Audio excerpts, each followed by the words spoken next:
Welcome to the Stream of Art podcast. Join me, Robyn. And me, Michelle, as we chat openly about personal growth, creativity, and building a career in the arts.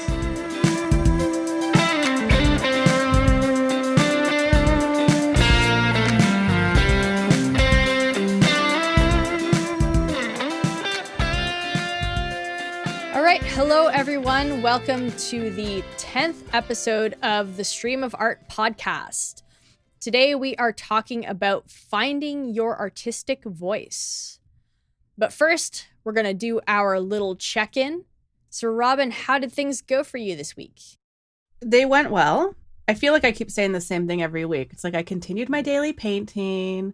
But that actually has been really interesting because I can't remember if I kind of explained specifically what I'm doing, but I'm starting with the same kind of like pattern of mark making essentially. So I have like a little list of the things that I do, but I've changed it a little bit. Like, so whereas last month I kind of like, I had these are the 5 things that I do and then I stop. Whereas this time I'm starting with those like kind of 5 foundational marks and then I'm continuing to build on them a bit. Mm-hmm. So it means that like my painting sessions are actually longer because I'm kind of working on the thing a little longer. And it's also been interesting because I've noticed like what I'm creating is very different. Like it kind of starts with the same sort of like same pattern of mark making, but the end result is very different. And the last couple of days have been like pure abstraction, like very geometric looking. And then for like 3 days before that, I ended up with things that were a little bit more like floral looking, and then before that, there were kind of these landscapes. So it's letting my brain really kind of just go in all sorts of different directions, but it's so low stakes because it's just in a sketchbook. It doesn't matter, right? Like I don't have to. So it's just fun to play. And I haven't had that feeling for quite some time. So that's nice. It's like a nice outlet that I don't have to worry about what it looks like. I don't have to worry about like, it's not going to be anything. It's not going to be a series, but it's just an opportunity to let my creative brain like completely wander. Yeah. Yeah. So that's been good. And there was, I talked last week about I am playing around with texture on a bigger piece, and I wanted to continue that, which I haven't actually done. It's still sitting on my easel. It looks really cool though. So it's on my easel and I've built up the texture, but it's still just white. But when the sun hits it in the afternoon, it looks super cool. Because like it casts shadows, and I'm almost tempted. I'm almost tempted to just build up the texture more, but leave it white. And I'm thinking like, because there could be a really cool series of work where it's like, I shouldn't say this because someone else is going to steal the idea. No one's allowed to take this idea because I'm trademarked. Like, yeah. But I think that would be a really cool series of like 3 canvases with like really built up texture, just white, and like hung in the right area in a house. It would change depending on the time of day, right? Oh, yeah. I don't think our house isn't the right house for that kind of work because there's not a lot of direct sunlight that streams in, except for in my studio. So anyways, okay, now I'm going to play with that idea. Yeah, but overall, I've been feeling like pretty good. And I feel like I'm kind of getting, my creative tank has been very low for the past, like since June. Mm-hmm. And it finally feels like it's refilling. And, sitting down to paint every day is something I look forward to again, which it has been months since I've experienced that. And I don't know if I would be here if it wasn't for doing the daily creative exercises. So I think it's important for me to continue doing them for multiple reasons, like for that reason, just because I think it does help me kind of walk back into feeling creative. But I also think it's good for me to let my creative mind wander and play and do things where I have no attachment to the outcome. So yeah, so that was good. And I also worked on establishing some routines for myself, which is hilarious. Ooh. Because as you may recall from previous conversations, I have said how, I don't like routine and I don't need routine. I'm better than that. Yeah. Which is not true. I've learned. I've learned that lack of routine is just my way of enabling myself to do nothing. So I spent some time in Notion just kind of coming up with like really loose, like what you were talking about, Michelle, where you time block, like you kind of inspired me here. Yeah. And I've made it like, because I have a tendency to, when I set goals or routines or whatever, try to establish habits, I make it way too big. Like exercise is the classic example where I'm like, I'm going to exercise for a half hour, 3 times a week. That's doable. And it's like, that's still too much. That's too much for me. Like it needs to be broken down into like 5 minutes. Like that's the thing that I can convince myself to do. And then you just kind of build on top of that. Anyways, but so I've developed some time blocking things for my week and I've left it open enough that I'm trying to think of a specific example. Well, like in a couple cases I've had like where it's like I have a choice between these 2 activities, which is kind of nice. So like I've left it again. So like I don't feel like it's super regimented. Like I still have kind of choice in the day. Cause I think part of my resistance to routine is like, because my energy levels are different from day to day, I always worry that like the thing I have scheduled for myself, I'm just not going to have the energy to do. And then I won't do it. And then I'll feel bad. And then I'm dealing with those feelings of guilt, blah, blah, blah, blah. So like, I've just been a little bit more strategic with how I do it. But yeah, I've stuck with it. I sit all week last week and it feels like really good to kind of build that trust in myself, actually. Yeah. I love that. That sounds like you had a great week. Yeah. Oh, That's awesome. I also came up with a sticker reward system for myself as well. I was like, I need to reward myself for like doing good things and being an adult and being accountable to myself. So I'm like, I'll buy stickers for every week that I'm successful. What are you going to do with the stickers? Just look at them, or are you going to put them around the house? Yeah, I think I'll just cover my wall with them. Is it lame that I was thinking of like, I've actually put a lot of thought into that because I love stickers still, but as a kid, I really loved them. And I'm like, I'm an adult now. I can just like go and buy those really cool like art stickers, like so many artists make really awesome ones. And so I went on Etsy and I'm all excited because there's like so many things on there. Ooh. But then I was like legit, like, how am I going to display these? And I'm like, well, I have to preserve them. I don't want to put them in a sticker book because they'll lose their stick. So I'm like, maybe I'll get like, those binders that you'd put like Pokemon cards in. They have like this. I'm like, maybe I'll get that. I'm like, how lame is it? How lame is it? Lame. I think it's wholesome and pure, and I think you should dive into it and no regrets. Yeah. Anyways, I'm just kind of like laughing at myself, but whatever. You do what you need to do. And if I need to motivate myself with stickers, like I'm 5 years old, that's what needs to happen. Yeah, well, the little inner child Robyn needs attention too. She's and now so excited. Now that grown-up Robyn can procure as many stickers as you want, go for it. Like, indulge that. I often think about, like, what are the things that the child me would have really wanted me to do at this point? Yeah. I'm probably not doing any of them. Oh, video games, though. Like, think of your video game collection. Yeah. Yeah. That's true. That's a good point. Yeah. Yeah, I often think about that. And that's like a nice exercise to do every now and then when you're feeling like kind of down in the dumps. Like, just think about all the things you have that like you're the child in you would have. Like, I remember as a kid fantasizing about what it would be like to have all of the Simpsons seasons on VHS. Like, that's how old, like, it's like this would have been mid-90s or whatever. Pre-DVDs even.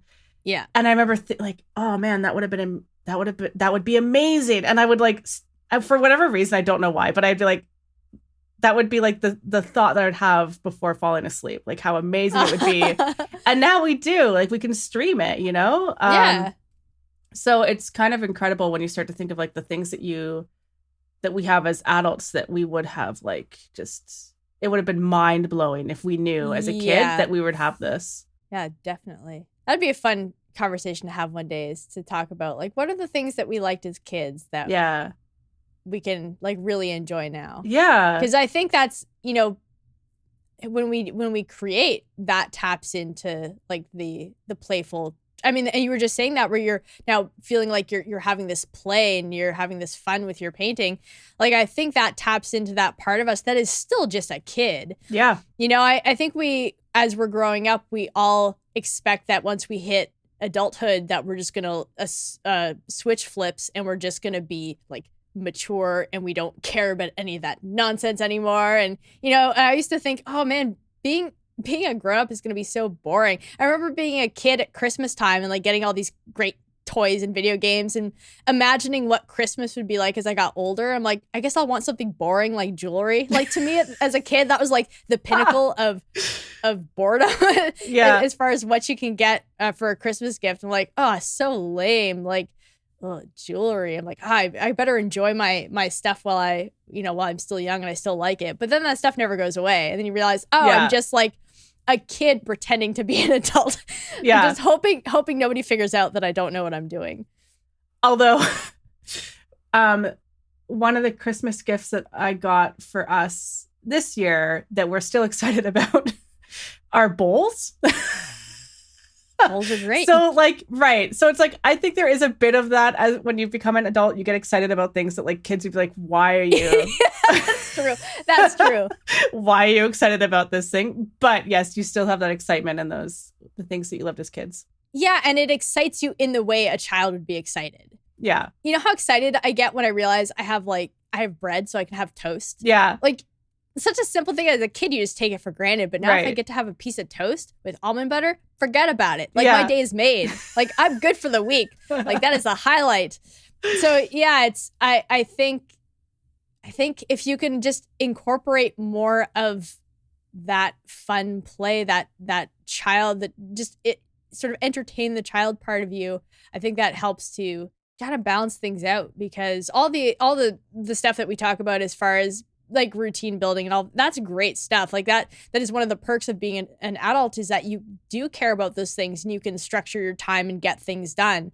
But you also have to make sure you're not doing that at the expense of that inner child part of you that just still wants to just have a good time. Because I don't think life is supposed to be, and we've talked about this. Yeah. Life is not supposed to just be all hard, all grown up stuff all the time. Sometimes it is staying up late playing video games because, you know, that's what you feel like doing in the moment. And because the House of Grief is really hard to get through in Baldur's Gate, and it took me hours to finally find a way to beat it. Anyways. So everyone can probably tell that Michelle and I both stayed up late playing video games last night. Different games, but yeah. And the other thing too, like I think for anyone who's kind of looking to introduce creativity into their life, a good starting point is actually thinking back to the things, and I've done this before where I've made a list of things that I was really excited about as a kid. Mm-hmm. And they're weird things like fake flowers at the dollar store. Like I loved looking at all of them. My mom worked at a fabric store and she would bring home like fabric swatches, like big books of them. And I just loved flipping through those and stuff. And when you start thinking back to those things as a kid that really excited you, like that might help you think of ideas that you could introduce into your life now. So I've had thoughts about, like, I don't know what, like I've listed out a bunch of things just because I'm like, if I ever need ideas for like a project, I might be able to think up something from this list of things that I used to love. And like for fake flowers, for instance, like you could like make like cool like flower sculptures out of fake flowers or something like that, right? Or like with the fabric, like maybe that means like maybe sewing might be something you're interested in, or like, you know, crafting textile art or something. So it's kind of a fun activity to go through, because there might be some things that you can pull from that, you know, that can really light you up and make you feel young again. Yeah, that's a great idea. I might have to try that. Yeah. But I just wanted to say, just to your point about the painting, like your textured paintings, I love the idea of having a piece of art that is almost like an event, like a daily event. Yeah. Where you're almost like you're waiting for it. So maybe it might make somebody more aware of the time when the sun goes across that part of the house. Yeah. I like that idea that it makes you take notice because there's something that happens at a certain point. Almost in the same way we used to like watch TV at certain times back in the day when we had like, you know, a show it only aired like this time each week. Like when you have something that is like an event, you're more inclined to watch it when you know it's only happening that one time through, the day. And then, too, depending on where it's being put, there might be just times during the year where it doesn't happen. So when you get to that time in the year, then it becomes this exciting thing you have to look forward to. It's like, oh, this is the time of year when, we can start to see the light hit the painting. Yeah. Well, and it also draws attention to things that we just don't think about. Like when the light streams into the house, it's such a lovely thing. But we don't always notice it, right? Because like we're busy or whatever. So it can help draw our attention to a moment that otherwise would be ignored. Yeah. And that's something I really struggle with, is like being present. Oh my gosh. I've started trying, yes, 100%, and I'm right with you. And I've started meditating just like a minute, right? And I don't know if what I'm doing is called meditating or it's just mindfulness or whatever, but I'm really trying to get, and it's a very specific feeling where all of a sudden I am in the moment, like I'm experiencing the right now, and it is so fleeting. Like I can grasp it for maybe 3 or 4 seconds, and then it's gone, and then I have to try to get back there, and it's so hard, but it's such a distinct, like when you're there. Yeah. So I've been trying to do that, and it's so interesting because in those few seconds, I have an awareness of how busy my brain has been, and like how things have just felt like they've been whizzing by. And it feels like there's like such a nice calm feeling that I have when I'm for those 4 seconds where everything else is silenced almost, right? And the contrast makes you aware of just how not present I am typically. And it's quite sad, but I'm hoping that with practice I'll be able to get into that headspace more, because it's such a nice place to be. I'm assuming by your nods that you know what I'm talking about and you have 100%. Experienced this. Yeah, it's hard to describe, but like. You described it perfectly. Like that's exactly what I've experienced, where it's when you're there and it's fleeting, and the act of trying to recognize it and grasp it makes it run away. I know. It is something you have to let. And maybe it's like the equivalent of sitting in a forest surrounded by little forest creatures, and you have to like let them come to you. You can't go chase a chipmunk and expect it to like hang out with you. Like you have to bring something to the table and then let it come to you, and then you have to sit very still so that it doesn't run away. And I think maybe getting to that present moment when you're meditating, it's just about letting it happen. And then once it's there, and maybe this is something that comes with practice, you can extend that time just by having that really gentle awareness that it's happening, rather than being like, oh, I'm here, I better hold on to it, because Lord knows when I'll feel that again. Just sort of, trusting that you can get there whenever you need to as you cultivate that practice. It's really weird too, because like there is only one area in the house where I can tap into this, and I have to be looking at the same thing. So it's in our bedroom, and I'm looking at our dresser, and I can weird. only. Yeah, it is really weird. If I look anywhere else, like I tried looking at the dog the other day, thinking like maybe she'll help, but no, it has to be. Have to be sitting on the bed looking at our dresser, and that's the only way that I can make this moment happen for myself. It's so strange. Is your dresser some sort of weird dimensional portal? It must be magical. Inner peace? It's really too bad, because we want to get rid of it too, and I'm like, oh no, what am I gonna do? You could, I guess you're gonna have to maybe install it somewhere else in the house as like a shrine. Yeah, create your little meditative space with just this old dresser. Yeah, it's so bizarre. Anyways, but how was your week? It was good. Yeah, so this is I'm into week 2 of RPM, and success. The 4 ideas I have are viable. Yay! That's awesome. A couple of them, I'm pretty excited. I wasn't sure, and maybe this is just a product now of having so much more experience doing this kind of project, but I feel like in the past I had more sort of beginnings of songs that didn't go anywhere. Again, last year I didn't, just because of the process I was going through, but for the years previously, I know I had at least 1 or 2 through 2022 that I scrapped. And then 2021, I probably had an idea or two that didn't go anywhere. But this is, I wasn't really expecting to, necessarily just make 4 songs and stick with them. But I don't know, it's going pretty well so far. I finished up lyrics for one of the songs yesterday, and I have another one that has about half of the lyrics that I need. And then I have another 2 that I've started the lyrics, but that I can tell are going to be a little bit more of a fight for them. Yeah. We were talking before we started recording about my lyric writing process. I find lyrics the most challenging and most mentally taxing part of writing songs. So that's definitely been very draining this week. I've noticed I've been way more tired, and I've been really hungry too. I don't know if it's all this additional brain power that I've been using, but I feel like I've been thinking about food way more than I usually do.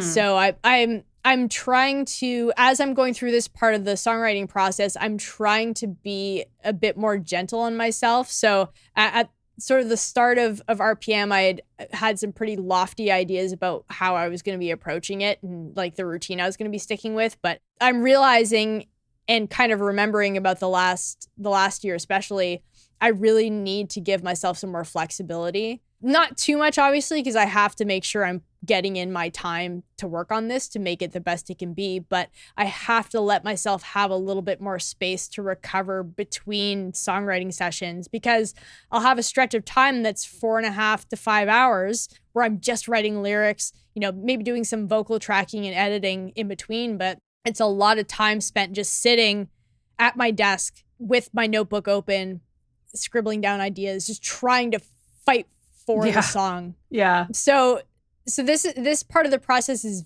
very lengthy, very challenging, but my hope is that I can get the structure and the lyrics done for all the songs within the next 4 or 5 days. Because then that would set me up to have just the arrangement, the production left to do, and then like a quick mix and master before I put it up. And that part of the process is way easier. So I can go for way longer. I think that too is something I'm finding I can't do more than like 5 hours a day doing this kind of work. Once I get into the stuff that is more just the arrangement, the production, where I can kind of tap back into the music side of things, that does come more naturally to me. I think I am going to be doing more. I'm probably going to be doing an evening stretch as well. Yeah. So I'll have like three RPM chunks through the day, in the morning, in the late morning to mid afternoon, and then in the evening. Well, writing is one of those things too, where it's like, I do think that you get to a point that you can kind of overexert yourself, and then you get to a point where you're kind of just spinning your wheels, right? Like, and so there's like, I think there's a chunk of time that is constructive, and then it starts just being like, well, now you're just doing it just to do it, but it's not really getting you anywhere. That's been my experience anyways. I don't know if it's 100% same. Yeah, you hit that point of diminishing returns for sure. Yeah. And that's why typically when I'm working on songs, I will do lyric writing for maybe an hour and a half max. But because of the time crunch, I really got to go for it. I really have to, sit and fight for them. I do hit this point. There's like 2 points I'll hit. I'll hit the point where I feel that resistance, and I know that if I stick with it, I will get something. And sometimes it's only a single line, but sometimes that's all I need to get out of a songwriting session. And then I'll hit another point a little bit after that where I just know I can't get any more done that day. So I've been fortunate that I have these long sessions, but I'm working on multiple songs. So when I do feel myself getting stuck with one, I can go to another. And that does it's almost like hitting refresh. So I can still be getting lyric writing tackled because I'm not just working on the one song. So that is helpful. And at this stage too, I do have some songs that are further, 2 of the songs that are further along. So I can certainly, if I get to a point where I'm feeling too fried as far as lyric writing goes, I can just go and pick up one of the other songs and start working on the arrangement. I have some ideas. And that's the thing too that's been nice about this process, is that I'm hearing stuff as I'm going, and I'm making notes so that when it's time to actually sit down and do the production, the arrangement, I kind of know where I want to go already. So it's not like I'm just going to be sitting down and starting completely fresh.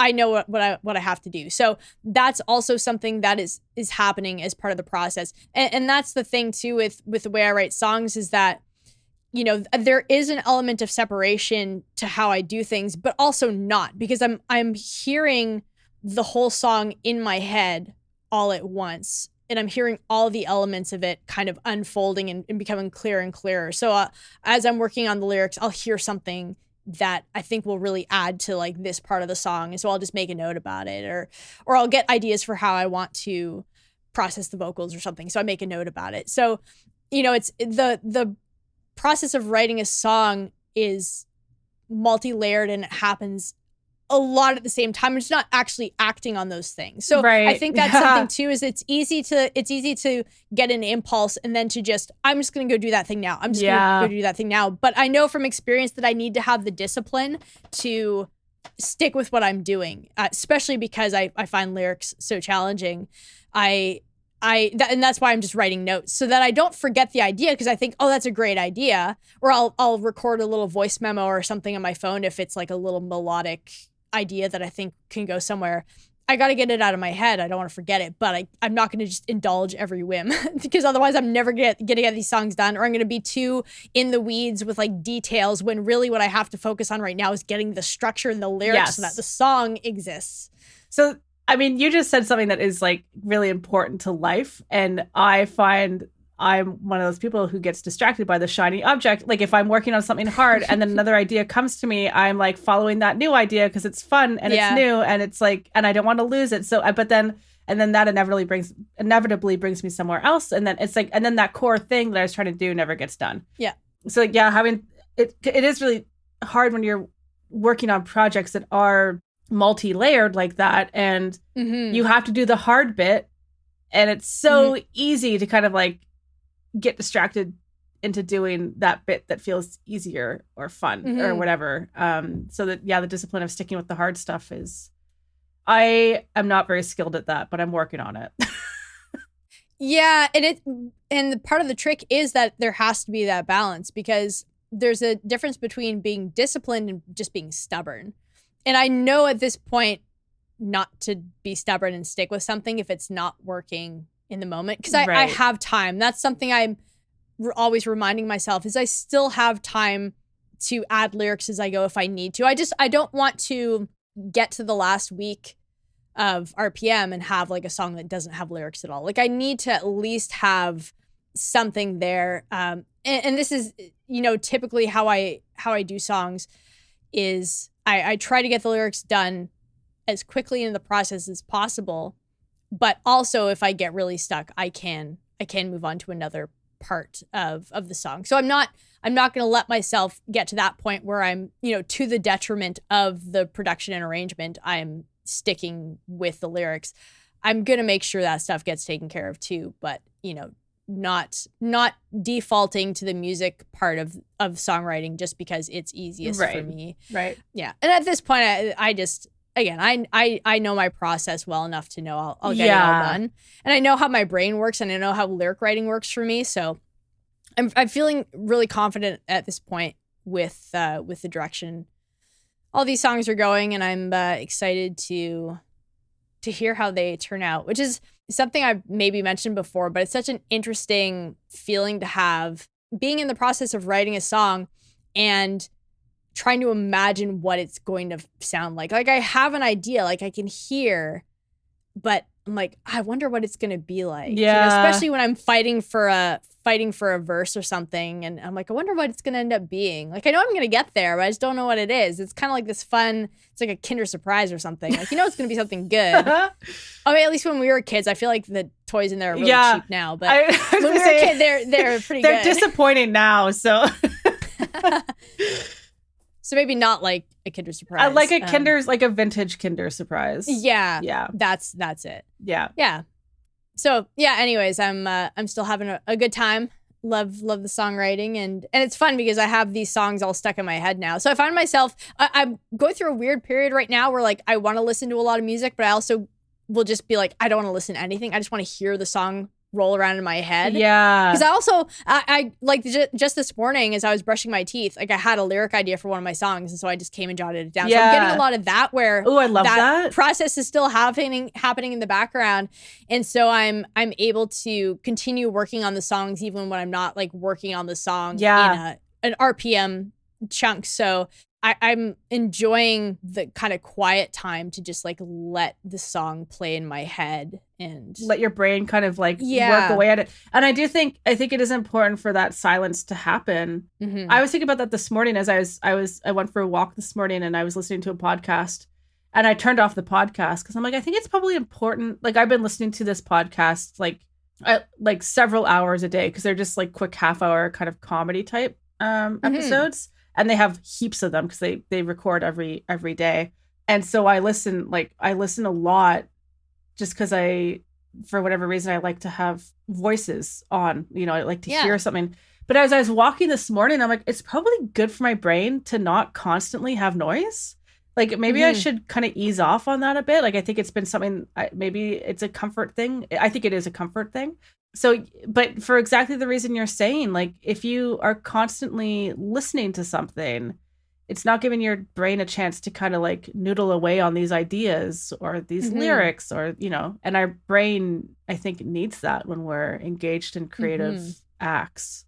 Yeah, I started going on walks without music or podcasts after I read Deep Work by Cal Newport, because he's a big advocate for just that quiet and that solitude, for letting your brain just veg, either wander or he talks also about walking meditation or productive meditation, right? Sorry, is what he calls it. So he'll go on a walk and maybe have a particular like math problem he's trying to solve because he's a computer science teacher. So he has like a math proof he's trying to solve, and he'll go for a walk and focus just on that. And the exercise is that when your mind wanders, you pull it back to the task at hand. So I would do that sometimes where maybe I'm trying to figure out something for a song or for a blog post, or I'm trying to figure out one of my ideas that I'm playing with. And so I would go and just walk and just think about that idea. I'd bring a notepad with me in case I thought of something. But that can be really great. And then I also just enjoyed the walks where my mind just wandered. Yeah, and exactly. I also would bring a notebook with me because that's often when I get and it'll be just the little things too, where I think, oh, I actually think I'm going to make this chorus twice as long. Right. Or I think I'm going to take this part out, or I don't think I need whatever. Like it's little things like that. It'll just be little ideas that just pop into my head. And I could be thinking about something totally unrelated, but because I've been thinking about it so much and spending so much time working on it, it's just constantly, I know it's still operating in the back of my mind. So those ideas, just when they're ready, sort of like having something cooking in the background, like, it'll get done. It's like something in the slow cooker. Yeah. And then all of a sudden it's ready and it's like, oh yeah, okay, it's done. It's like you have all these ideas that are kind of slow cooking in the back of your mind. And then all of a sudden they pop up. It's like, okay, this is the answer. And you're like, oh, of course. Yeah. So yeah, it's even when I'm not working on RPM, I'm working on RPM. It's a 24-hour a day kind of thing right now. Yeah. But songwriting is kind of like that for me all the time. Whenever I'm working on a song, it's always just going to be in the back of my mind.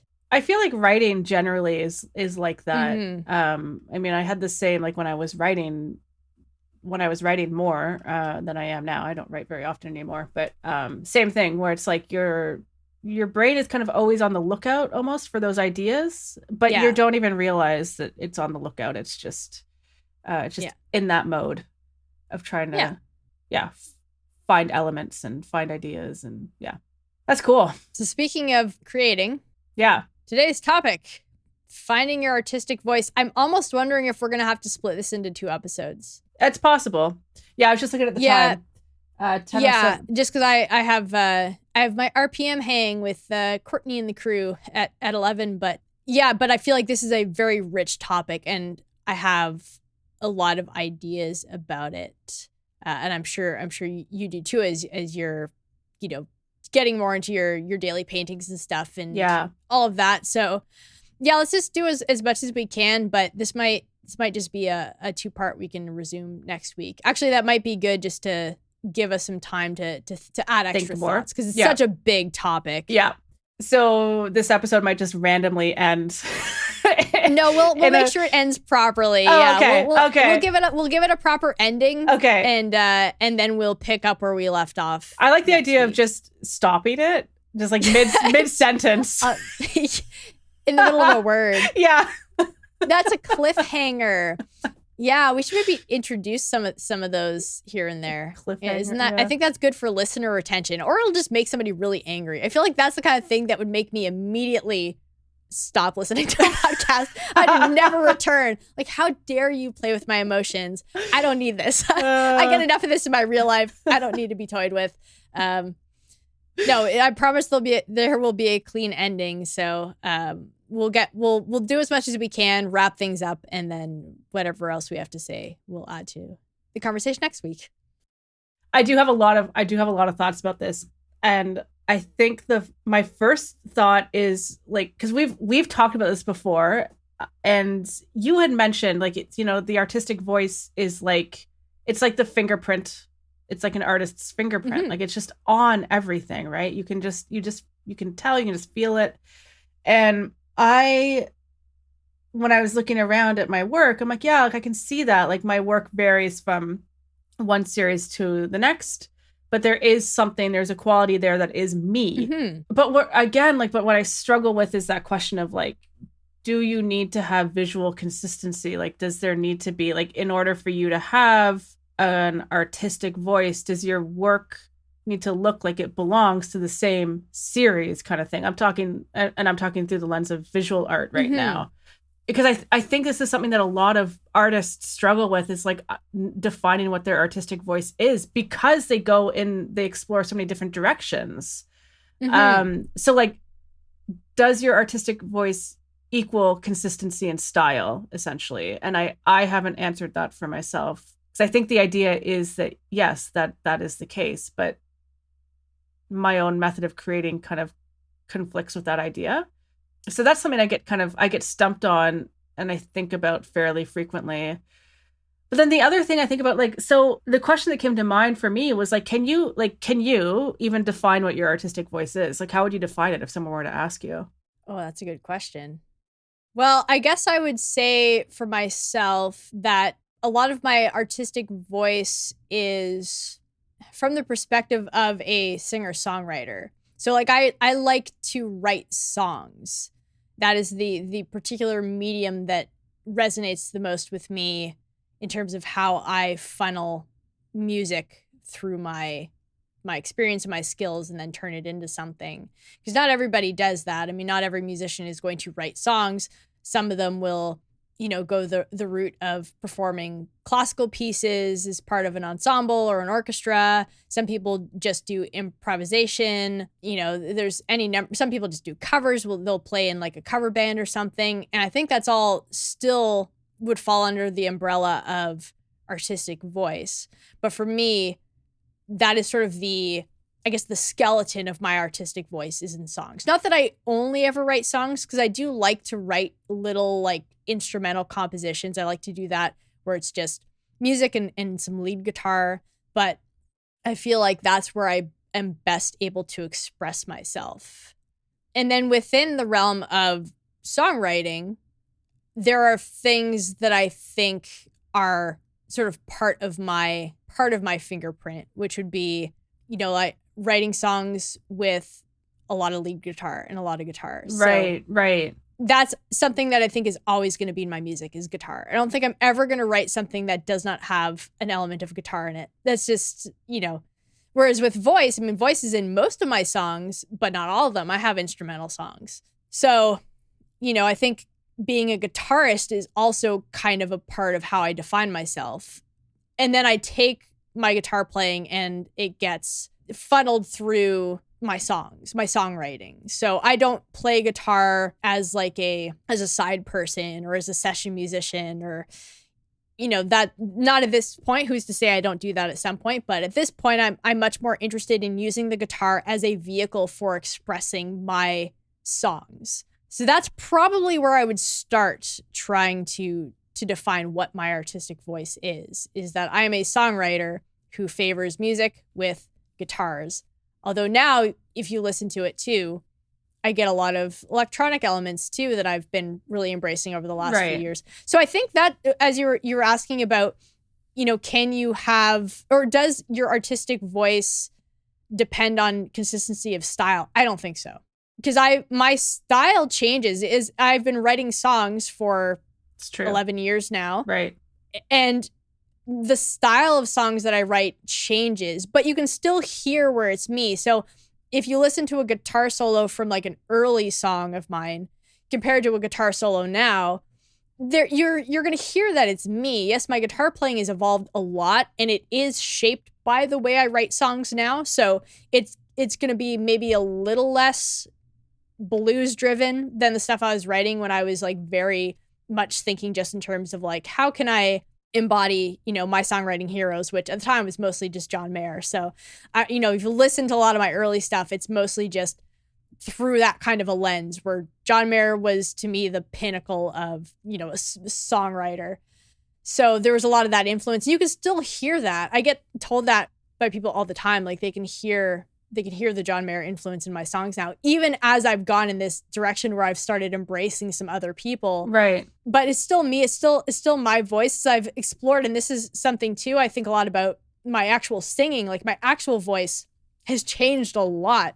And a lot of that's been shaped by the vocalists I've been interested in. I've spent the last couple of years being very into Jordan Rakai and James Blake and learning a lot of their songs as part of my vocal practice. And that is shaped, I'm hearing how it shapes my singing within my songs and the way I approach writing melodies. But it still has my melodic sensibility. Like melody is something to me that has always come pretty naturally to me from the time I started writing songs. I never really had a too hard of a time finding a melody. Some songs it can be a little bit tricky. It's a little bit of a struggle to like find the right melody, but I always get there.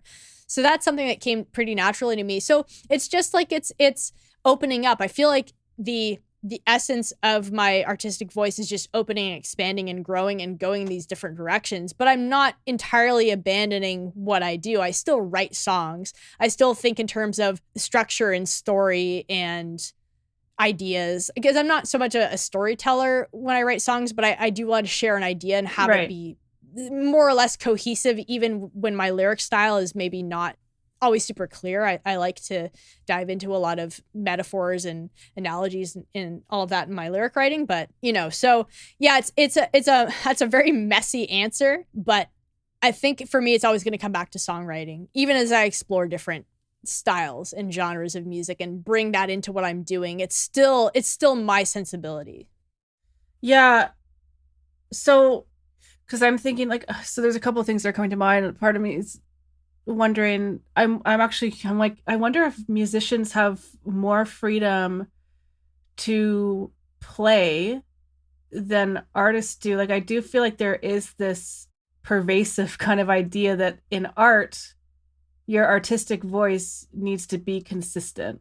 People need to be able to recognize your work, which means that stylistically it needs to be somewhat similar, cohesive, and any shifts that happen need to kind of happen slowly almost, right? Where it's like over the span of 20 pieces of work or whatever, you can see them slowly shifting into this new style. But like this, there's like, I feel like there is this idea that, and this could be a limiting belief that I have, but just like hearing other artists talk about it, I'm like, I think there's a lot of us who feel this, where it's like, because we play in so many different areas, we don't have a cohesive style, we don't have an artistic voice, and that means that we're not a real artist yet. And that like to be a real artist, to be a real painter, you have to get to a point where you like find your style, your voice. And I'm like, I wonder if with music, there's actually more opportunity to play around with different things, because I've heard your different iterations of your music or whatever, however you want to frame that. And the stuff that you did last year is very different than the stuff you did like 3 years back. But you're right though, because I can still hear you in it.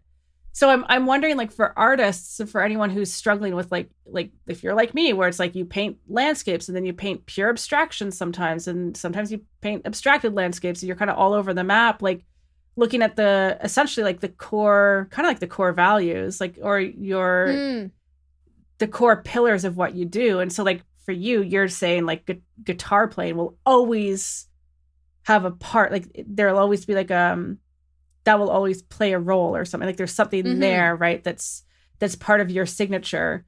And like for me, if I were to break it down, like what are the things that are consistent across all of my pieces of work, and it's like my use of color for sure. Like Mm-hmm. I do use bolder colors. I tend to gravitate towards a more limited palette. More recently, I've been playing around with like just more like space, empty space in my compositions. I often work on like with a horizontal kind of composition, right? Like I do a lot of that kind of stuff. It's my go-to. So maybe it is kind of identifying those themes that keep coming back, even though like the overall style and feeling of the painting may shift significantly. Yeah. But I've really struggled with that, like that idea of artistic voice as having to be consistent, because that idea is what sort of echoed back to me from other artists, other painters, and like from what you see, like if you were to flip through an art history textbook, or like, well, it doesn't even have to be art history textbook, but if you look at the body of work of any artist, like there's consistency there. So that's just like, in my mind, that's cemented as the right way of doing things. Yeah. Well, I think in music there is still that pressure to have uniformity in what you produce as far as like becoming marketable, right? So you might hear about a band who, you know, releases an album, and then if their next album is too different, sometimes they'll lose people. It depends. It depends, because you do absolutely have the kind of freedom that I've experienced, but I think that just comes from different personalities, and I think from different avenues of being a musician. Because I think if you're maybe an artist who's signed to a label, there's going to be an expectation to just produce whatever's going to make the most money, and so there's not going to be that same flexibility to explore. You know, some artists can do that. Like I know John Mayer, you know, if you listen to his output, he goes in some, you know, really different directions. He had a couple of albums that were like very kind of country almost, and he was able to do that, I think, just because, you know, he had established that kind of legacy for himself where he was kind of going in different places. But I think he definitely felt that pressure at some point to, you know, he, after his first couple of albums, be like the sensitive singer-songwriter guy, and then to come out with you know, his album Continuum, where it's more blues guitar driven. You know, that was really, and it ended up, I think, doing really well. I think that's one of the albums that people love the most of his. And then he goes off in these different directions, and so I think, though, for most artists signed to a label, there is going to be that financial pressure to be marketable. So if you do something that is out of character, like, how do you market somebody like that? So I think a lot of the tension any artist feels when it comes to finding their artistic voice is making sure that they are not straying too far so as to no longer be marketable to their audience. We talked about this last week with commercial appeal, right? Yeah. So if we're talking strictly about developing your artistic voice when there isn't the burden of making money on it, you know, maybe some of that comes down to, maybe it is just a limiting belief, just to think that there's only one way to do something, or to look at an artist who is comfortable doing the same thing over and over and be like, well, I have to do that too, when it doesn't feel natural to do that. I mean, I'm never exploring anything that doesn't feel genuine to me in the moment. This wasn't the plan. I didn't get into songwriting and then go, okay, I'm going to write like this for a while, and then I'm going to write like this for a while, and then I'm going to do, like, I have no idea what my sound is going to be like 10 years from now, because I'm not yet sure of the different experiences I'm going to have. Yeah. I just kind of go where I feel called to go and what's most interesting to me in the moment. And I think for any artist who feels that, if they can just follow it, you know, that's how you find your voice. And also, I think when you find your voice, it's about recognizing that it doesn't mean it's set in stone. It is a living, breathing thing. At least that's how I think about it. I don't feel it all stifled by my artistic voice. I know I've found it, but I also know it's still something I'm cultivating. It's something that is going to continue growing and evolving with me. And, you know, what that is now compared to 10, 20, 30 years from now, it might be very different, but it's still going to come from something that feels genuine to me in the moment.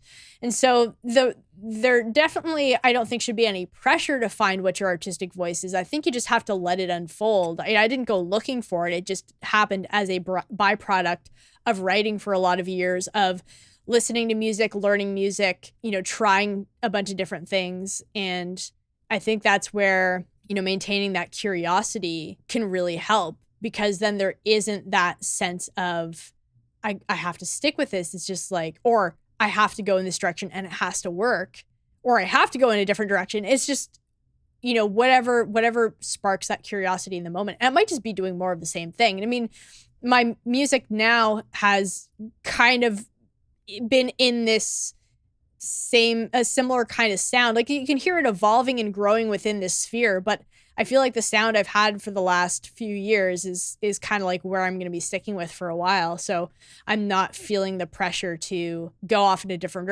direction. I'm going to stay here for as long as it makes sense, for as long as it feels comfortable. It's interesting, because I'm thinking, like, for me, there's almost like a discomfort with my shift in styles, because I worry that, like, for me, like, the idea of the artistic voice ties into authenticity. And like, your artistic voice is authentically you. And I'm like, well, what does it say about me if my style looks so different from one series to the next? Does that mean I'm not being authentic? Like, there's something for me to unpack there. And maybe it's just like I haven't hit, maybe for me, I actually am still developing my artistic voice. And I liked what you're saying about, like, you're always going to be developing it. It's going to be shifting and changing. And maybe I do have my artistic voice, but like, it changes frequently. Like, maybe maybe I just wake up one day with a completely different voice. But what it's like artistic puberty. Yeah, exactly. Yeah, kind of like that, with mood swings and everything. But the one thing that I find really interesting, and so within the music world, if an artist is putting out a new album and it's completely different than their last one, I'm not at all surprised. Like, it doesn't always happen, but sometimes it does. And I think that there is something that, like, think of the Beatles, right? Like, think of how, like, some of their experimental albums, and it's that idea of being experimental, of breaking out, of releasing an album that is completely just like a departure from what you were doing previously. It's normalized. But in the art world, the idea of releasing a series of paintings that are like a complete departure from all of your other work, that's not normalized. Like, that is actually okay. There's a different, like, or maybe it isn't some. In my experience, there doesn't seem to be normalized. What seems to be normalized is sticking to this, again, like, sticking to the same kind of, like, body of work, but, like, making slower tweaks to it to kind of get somewhere else. But, like, I get the sense that, and this might actually just be my own perception, and this might actually say more about me than it does about the art world, but, like, my feeling is that it seems like those who are painting a certain way and then just completely, like, do other stuff are flaky and don't have a strong grasp of their own artistic voice. Like, but that could just be all from my own head. But I never think of musicians like this. Like, musicians who completely do something different, I don't think, like, oh, they're just flaky, they can't settle on their style. But with artists, I think, oh, they're flaky, they can't settle on their style. And where has that idea come from? Is that the messaging that I've received, or is that my own kind of limiting belief? I'm not sure. I'd have to talk to other people to see how they would assess that situation. And that's so interesting, because to me, there has to be a lot of security in your artistic voice in order to go in totally different directions. If you're so filled with self-doubt that you feel like you can't explore those different avenues, you're just going to kind of be stuck. And again, there's a difference between somebody who is doing sort of the same thing or just like slight variations on the same thing, because that feels like the most true part of themselves in the moment, and somebody who's doing the same thing because they feel that pressure to do that. Yeah. And I think for you, like, I've never looked at any of your paintings and thought, oh, I think you're that doesn't seem like you. Like, well, it is authentically me. Like it's absolutely. it's what I'm drawn to do. It's what I feel compelled to do. It's just like what I feel compelled to do changes on like a weekly basis. And I think that's fine. Yeah. Which makes it really hard when you're kind of surrounded by artists who are approaching it in a very different way. And I feel like we need to like flag this part of the episode, and because I know that there are artists out there, like I'm speaking visual artists who really struggle with this idea. And they struggle like when it comes down to the marketing, because they start putting together their website and they're like, well, how do I package this all? Because I do so much different stuff. And I think there is a feeling that we get where we feel less than, because we do so much different stuff, whereas other people have like a more consistent visual style or visual aesthetic. And I like what you're saying, where it's like, you know, if you're doing different things because you like, that feels like an authentic expression of where you are now, that's really important to follow that. And that's such a nice idea. And it's like, yeah, like here's a call to action, like just embrace the fact that you like to paint different things every week. Like just like maybe that's I think we've talked about this before, maybe off the podcast, but like maybe that's your superpower, you know, like maybe your superpower is doing things different and playing and experimenting and all of that stuff. It creates challenges from a marketing perspective for sure, but there's nothing wrong with it. And this is the thing. Yeah. I, again, don't know where this messaging came from, but there isn't anything wrong with switching up your style. I don't think. Not at all. Not at all. If it's coming from you. Yeah. I need to re-listen to this part of the podcast on a daily basis. I'm going to make you a personalized meditation. Yeah. With your voice in the background. Just saying I that like on your repeat. voice better, actually. Okay. I'll read out a script of just really encouraging phrases all about pursuing your authentic artistic self. Yeah. But this is where it's really interesting to have these conversations, because like you're in the world of music, I'm in the world of visual art, and seeing like just how our perceptions of things are different, and seeing how like, again, like the idea that like for musicians, it seems more acceptable to just like throw out an experimental album. But for artists, visual artists, it seems somewhat less acceptable to just like throw out an experimental series, you know, like, and again, that could just be a me thing, but. Yeah, and I would say that really depends on the artist, and it depends again on the fans. Like, and I know that's this true just too. From, So like somebody like Jamie Cullum, who he's kind of like a jazz guy. Yeah. I feel like he had some, not blowback is way too strong of a word, but I think he had some fans who were not as pleased. He released an album called Momentum back in the early 2010s. That's incredible, but it's a little bit more like songwriter driven, and they're more like, they feel a little bit poppier.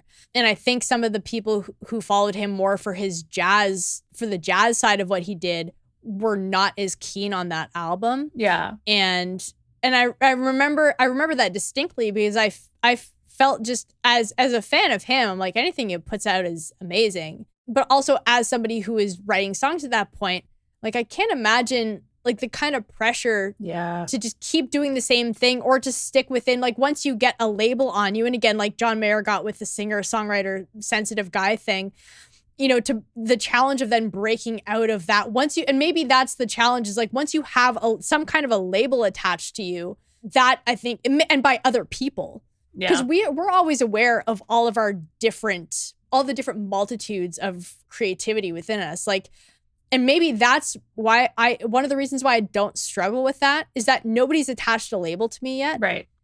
I don't know what else to call myself aside from a singer, songwriter, guitar player. And that has not changed. Yeah, the colors and the textures that I use and the arrangements I make, they're totally different now. But that essence is always still there. So, you know, maybe I would feel differently if all of a sudden I got slapped with a label, you know, that I'm this kind of an artist. And then, you know, to try to break out of it, you might be making some people unhappy. You know, and again, that's going to come down to the financial aspect. If people are depending on their audience buying their music, buying their art to pay their bills, that is going to be something you definitely struggle with. From a purely artistic position, I'm not having that at this point. And I hope I never have that. I hope I can retain this fluidity in my creativity, because it brings me such joy to feel like I have all these options. But at the same time, I know there are some directions I'm probably just never going to go in. And that just comes from knowing myself pretty well at this point. You know, I know where I hang my hat, you know, in the evening kind of thing, musically speaking. So it's sort of like a controlled freedom where I have the freedom to do what I want, but I know what feels genuine to me. And, you know, I feel like there is going to be a subset of people who, if I ever am able to build an audience, who will like anything I put out.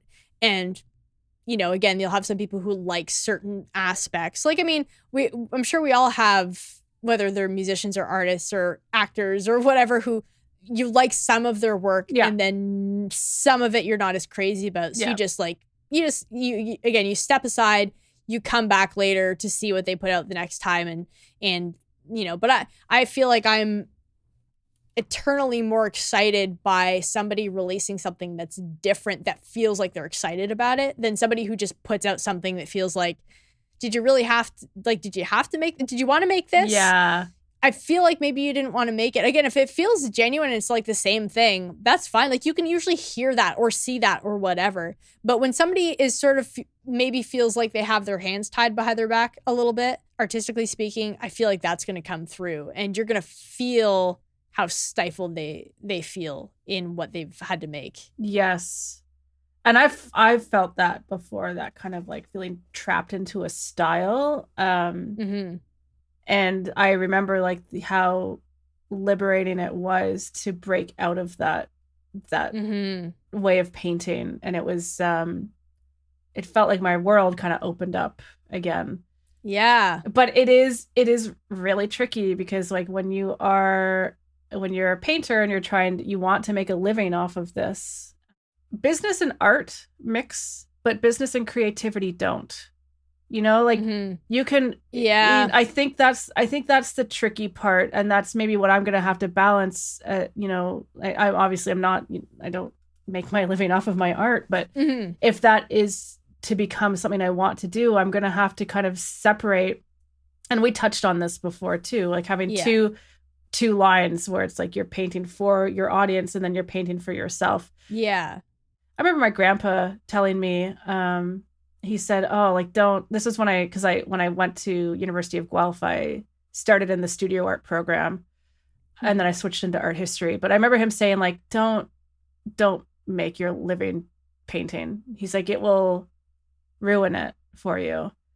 And I kind of like, I've thought about that a lot, and I was like, I don't think that's wrong. Like, I don't think he's right. But now I get what he's saying, where it's like, because I can see developing a style that will sell, but I will have to force myself to paint in that style.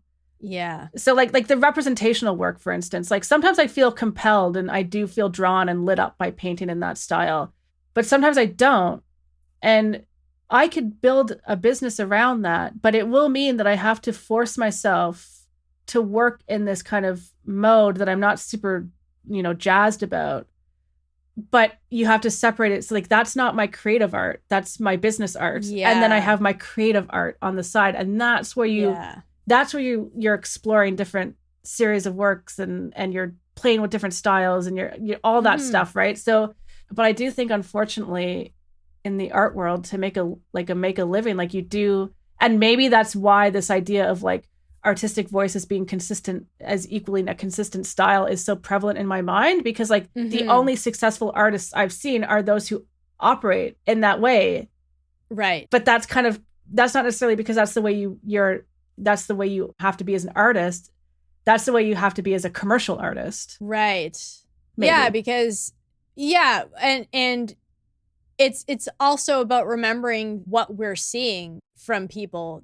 If somebody is marketing their work and it's all incredibly consistent, it's not to say they don't have stuff that's totally out there that they just keep for themselves, or that they do have some sort of artistic pen name and they release different works under different names. Yeah. So that you have a little bit more flexibility. I do think there are probably ways to work around that.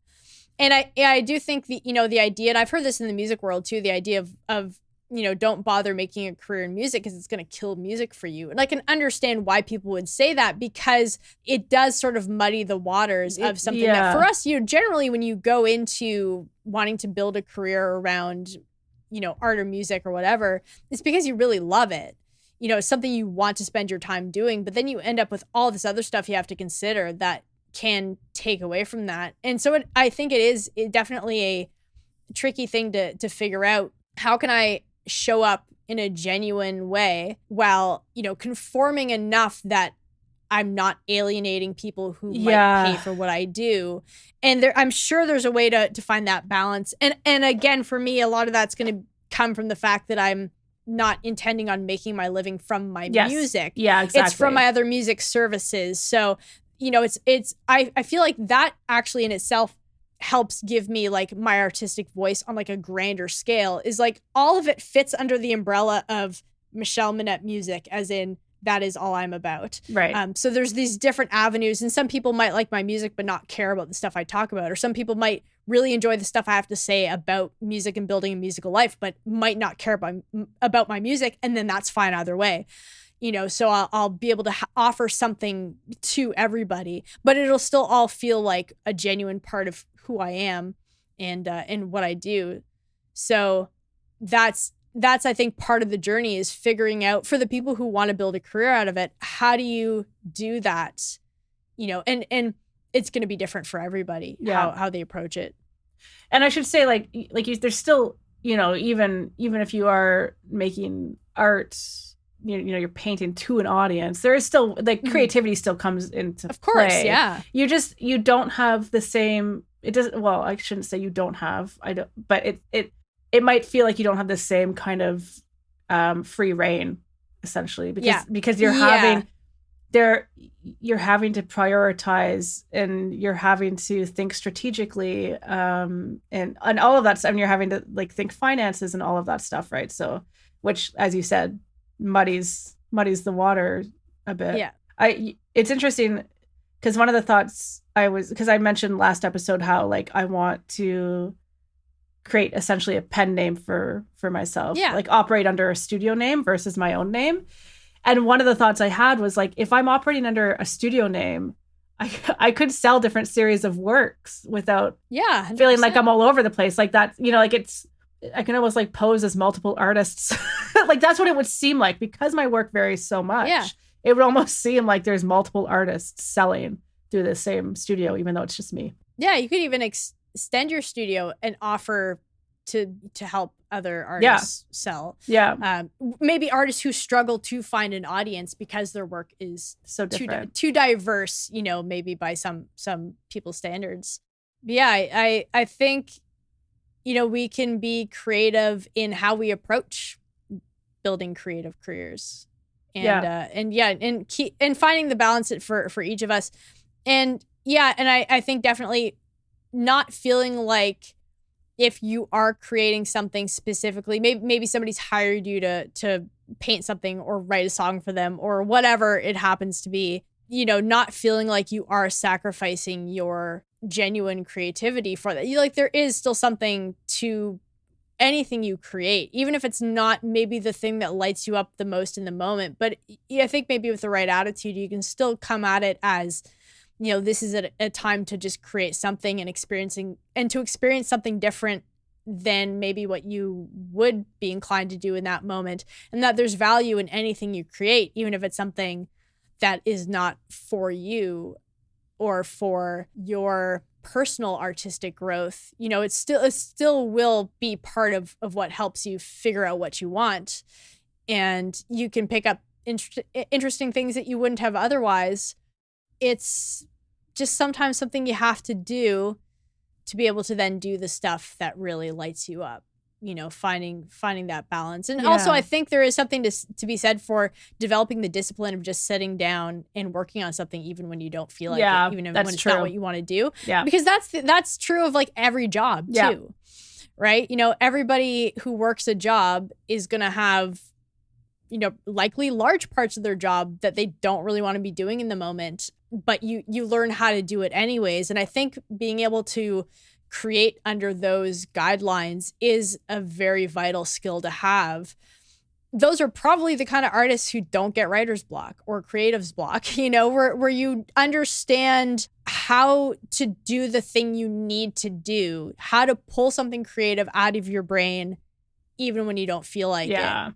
And then when you are hitting those roadblocks with your own stuff that you're creating, you're probably going to be less likely to call it quits or to step aside when things get challenging. You'll know how to work through those, because when you're working on a deadline, there's really not much you can do. There's no, I'll see if I feel more like doing it tomorrow. You have to get it done if you have a client who's waiting on you. Yeah, I mean, that's the difference between art as a career and art as a hobby, right? 100%. Where I think this is where I get a little bit, I don't push myself quite enough, because I think I'm still kind of in the mindset of like art as a hobby.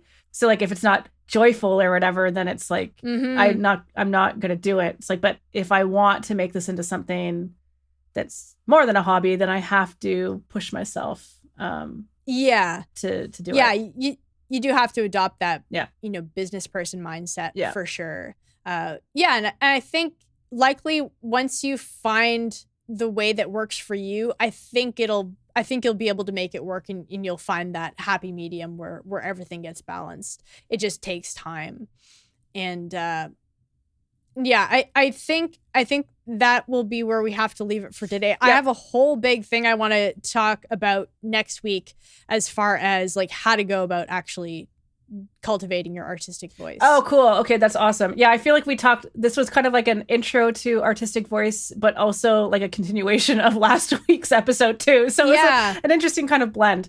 And I think that's gonna be something we come back to a lot, because you and I are both looking at building careers with art and with music. So it's a lot of that's going to be something we definitely talk about. But I do have some thoughts that are a little bit more applicable to people who are not necessarily looking to build a career in music. I mean, I'm going to talk about music specifically, but of course these ideas will be applicable to anybody doing any kind of art, because I'm very interested in helping people find their voice and develop their voice. Really, I mean, it's an interesting thing, because it's like finding your voice, but also cultivating it and letting it grow. And it's not something that is like I said, it's not one and done. It's an ever evolving process. But I have some ideas about how it can be done, and I'll talk about some of the things I do to help. Oh, cool. Cultivate my own artistry. Okay, I'm looking forward to that, because like I don't think too much about like. Yeah, I mean, I do think about this, but it is probably good to kind of shift focus almost from like, don't think so much about finding it. Just think about like the cultivating. And that will probably help you find it quicker than if you're to like, every day you're looking, what is my artistic voice? What is it? It's a lot like meditating. You kind of can't go looking for it. So finding it is maybe even not the perfect way of describing it.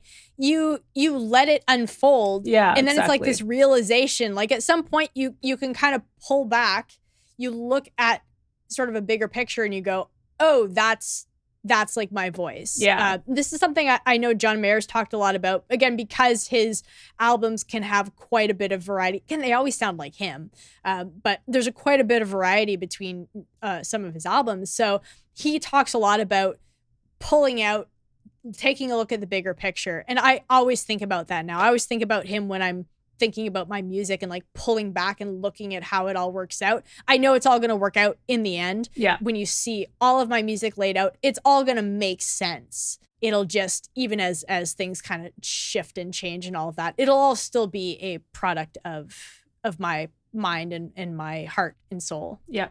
All right. Well, let's do a quick look ahead at our week coming up. Do you have any plans? I assume more painting? Yeah, just more painting. Nothing specific. I'll stick to my routine that I set, my brand new shiny routine. But yeah, just painting. And I've been kind of thinking of some workshop ideas and stuff like that, which I'm going to continue to kind of pick away at. That's it. That's it for me. How about you? Awesome. Yeah, RPM. Yep. Really just at this point, again, my top priority is getting the structure and the lyrics done for all the songs.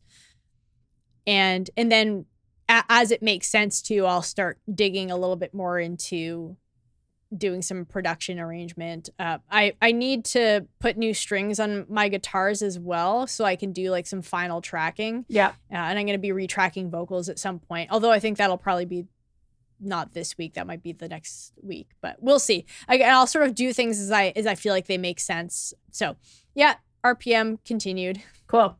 Episode 10. That's kind of exciting. I feel like that's a milestone, isn't it? Yeah, we actually we technically hit the Podbean milestone last week because we had our introduction episode. Okay. But as far as like our full episodes, yeah, this is pretty exciting. And I don't know about you, but it's funny because when we first released the podcast, it felt like this really big thing. Like, oh my God, like we have a podcast. Yeah. But now it's just like it's fallen into the background. It's just this thing that we do now. Yeah. Which I really like. I like the process of something being new and exciting and then sort of falling back to just feeling kind of comfortable, like a comfortable part of your routine. It's just something, it's so funny because this came up, I was talking to someone and I just like casually mentioned like, and this wasn't like a fake casual mention where I actually was trying to draw attention to it. It was like, it just kind of came out and they're like, wait, you do a podcast? I was like, oh yeah, right.